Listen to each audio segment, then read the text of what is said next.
Bom dia, amigos e amigas, sejam bem-vindos ao canal do Direito. Nós hoje vamos bater um papo, vamos conversar sobre a teoria pura do direito de Hans Kelsen.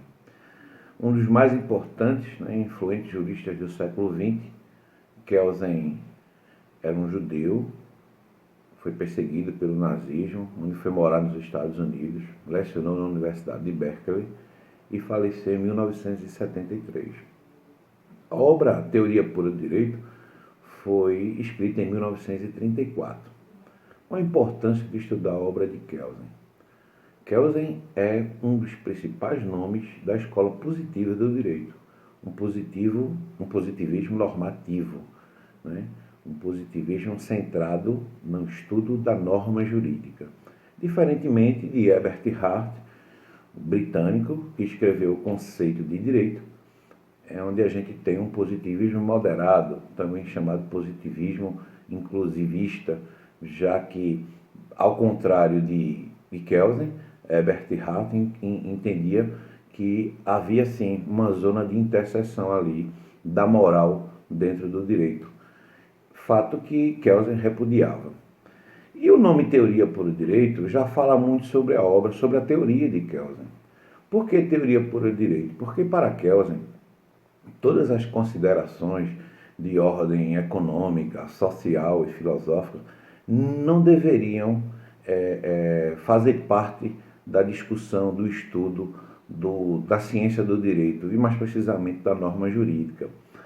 Para Kelsen, considerações sobre se a norma é justa ou injusta, se a eficácia da norma, se a norma é totalmente eficaz, são considerações que interessam a filosofia do direito, a questão do valor, porque Kelsen sustentava que a ciência jurídica deve se preocupar em descrever a norma e não legitimá-la.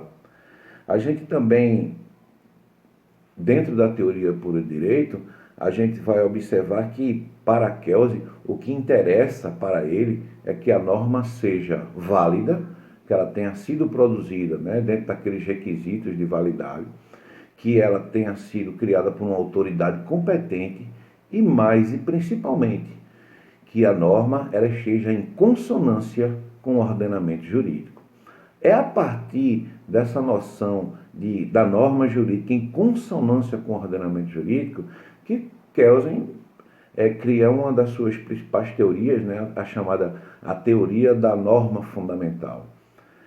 Em relação a isso, a gente deve lembrar, acho que todos se lembram, quem estudou direito ou estuda direito, com certeza já ouviu falar da pirâmide de Kelsen. Na pirâmide de Kelsen imagina, ele traça um desenho de uma pirâmide, onde no vértice dessa pirâmide encontra-se lá a Constituição Federal. Para Kelsen, toda norma, dentro do ordenamento jurídico, uma norma jurídica hierarquicamente superior, ela é o fundamento de validade da norma inferior. Então, para dar um exemplo bem curto, a gente tem uma lei ordinária que teria como fonte de validade jurídica a Constituição. Chegando na Constituição, o poder constituinte originário há de se perguntar, mas quem fundamenta a Constituição? Para Kelsen, o fundamento do poder constituinte originário é a norma fundamental. A teoria da norma fundamental ela encontra várias críticas, não só dos justnaturalistas, que não é o caso da gente entrar nessa discussão, falar sobre o justnaturalismo, sobre os justpositivismos, isso inclusive pode ser objeto de um outro vídeo, mas para o justnaturalismo, assim apertada a síntese, os direitos, aqueles direitos inalienáveis, aqueles direitos inerentes à dignidade humana, aqueles direitos que são oriundos do contrato social, lá de Rousseau, dos ideais iluministas, aqueles direitos eles têm, para o justnaturalismo, uma inspiração divina, como acreditavam os filósofos São Tomás de Aquino, o próprio Santo Agostinho, ou você tem também os direitos, esses direitos ditos naturais, com inspiração na razão humana, como acreditava e como defendia Immanuel Kant. Essas são as para os naturalistas. Nós teríamos os direitos, né? Com base ou no direito divino ou na razão. O positivismo, ele rechaça toda a ideia de direitos naturais, né? Para o positivismo, para Kelsen, que a gente está falando, o ordenamento jurídico, né? O que vale é a lei escrita, o que vale é a lei posta. Então, assim, a grande crítica que se faz à teoria da norma fundamental é isso. Nem mesmo os positivistas, né, eles conseguem explicar sobre a razão, a natureza da norma fundamental. Seja como for, a importância, a contribuição de Kelsen para a ciência jurídica é inquestionável, né? A gente, quando estuda Kelsen, assim, a relação jurídica, por exemplo, que é um instituto nuclear da ciência jurídica, ele comenta, né, o livro A Teoria Pura do Direito é dividido basicamente em duas partes. Uma parte ele fala da estática jurídica, uma outra parte ele fala da dinâmica jurídica. Na estática jurídica, ele analisa esses institutos da relação jurídica, a pessoa jurídica e a pessoa física, a questão da representação, da capacidade. Já na parte dedicada à dinâmica jurídica, é onde ele fala da norma fundamental e também fala, né, daquilo que é um pensamento uno no positivismo jurídico, que é a ideia da completude do ordenamento jurídico. Para os positivistas, o ordenamento jurídico ele é completo, né? Não existe ali o juiz, por conta do princípio da plenitude hermética do direito, né? Que é aquele princípio que diz que todo juiz, todo caso levado ao juiz deve receber dele uma solução.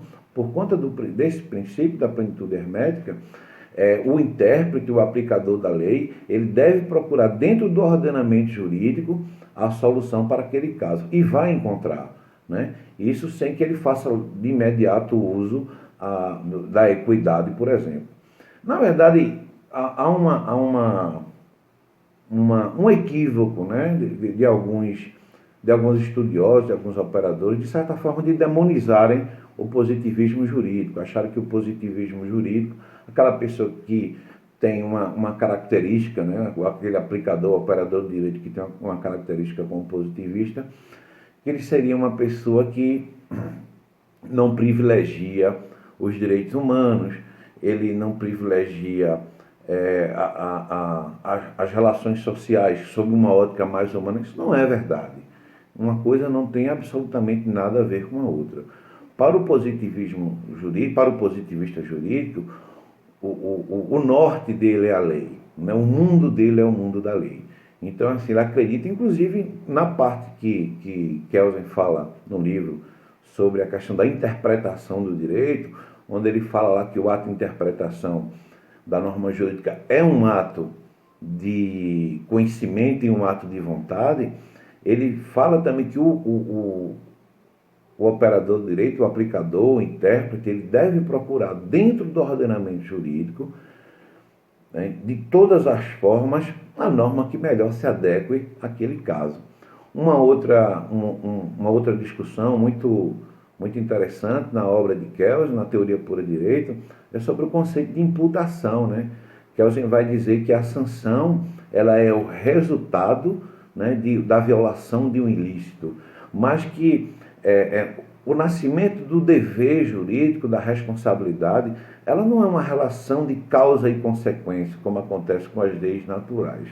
Para Kelsen, o fato de se violar uma norma jurídica faz com que se gere a imputação, exatamente pela violação. E em decorrência disso, já que uma das principais características do direito, né, da norma jurídica, é que ela tem uma sanção organizada e uma sanção sistematizada pelo Estado, né, dentro da sua ali, função jurisdicional.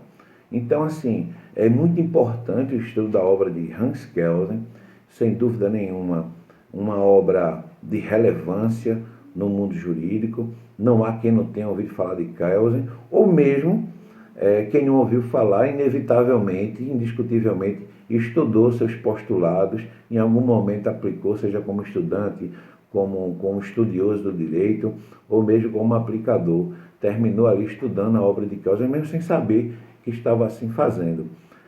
Como já foi dito antes, um dos mais importantes, né, juristas e filósofos do século XX. Enfim, esse é o objetivo do canal, é trazer conhecimento, comentar sobre obras de clássicos. Eu espero que vocês tenham gostado do vídeo, quero pedir que vocês curtam, que vocês se inscrevam no canal, para que a gente possa continuar produzindo material de excelente qualidade para vocês. Muito obrigado e até a próxima.